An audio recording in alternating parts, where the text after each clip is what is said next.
К другим темам глава республики Егор Борисов, находясь в Москве с рабочим визитом, провел ряд встреч. Одна из них с председателем Совета директоров горно-металлургической компании «Мечел» Игорем Зюзиным и председателем правления компании Олегом Коржовым.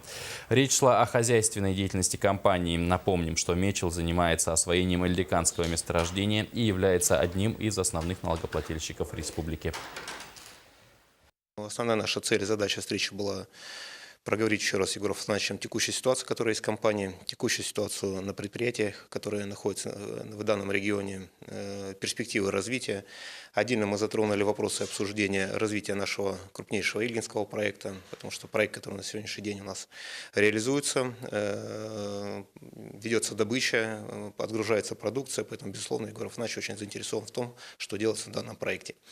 Поэтому мы ему кратко доложили, где мы находимся и какие наши перспективные планы.